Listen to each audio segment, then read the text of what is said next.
Welcome to ECNTRADE Daily Video.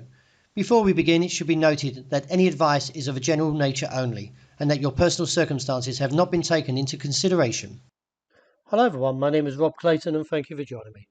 Well, Monday's tumble took the Australian dollar to levels last recorded back in May 2020 as the choppy whipsaw price action was ignited by the US dollar index, which turbocharged through and printed a fresh intraday high of 114.41, also seen as a 20-year high, before backing away as surging global interest rates continue to cause havoc, along with Britain's historic tax reform proposal.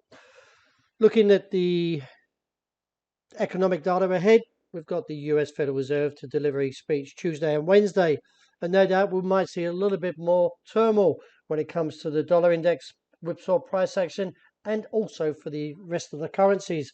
At present, due to the break of 64.80, the Australian dollar is looking to a downside challenge to 63 to maybe 62 cents and reassess from there.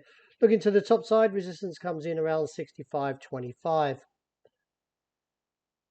The euro still remains somewhat mixed since it plummeted through the level of around the 96 area, but still looking for an attempt to recover, which looks very slim, with the ADX still trending to a bear case. Could see further risk to the downside and eventually see a slide towards a region of 94.5 to even 93 if the dollar index recovers and claims the highs around 114 or even heads to 115 as a potential target.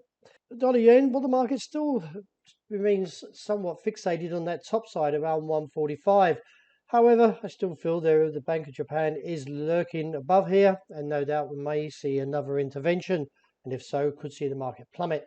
With weak technicals still in play, I do believe the market will take a tumble and therefore look towards 141, with a base holding at 139.5. Sterling, well, the market's recovering a little bit considering how the market played into yesterday and very whipsawed aggressive price action. It all was triggered after the mention of tax cuts. Still, the Bank of England said that they would stand and monitor very closely to the price action, and we could even see, if the market takes a heavy tumble again, an intervention or an emergency intervention to see how that turns out.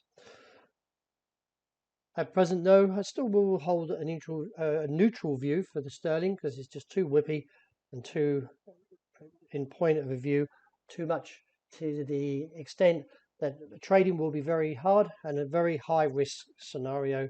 So I'd rather look for better currencies that aren't showing that kind of whipsaw price action.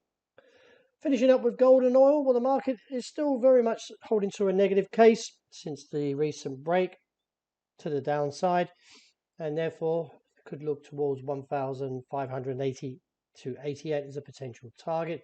And finishing up with oil, the market is still remaining weak since the break of $78 and still exposes the region of 71.30.80. That wraps it for today. Thank you very much for joining me, and as always, look after the news report and I hope you enjoy the rest of the day.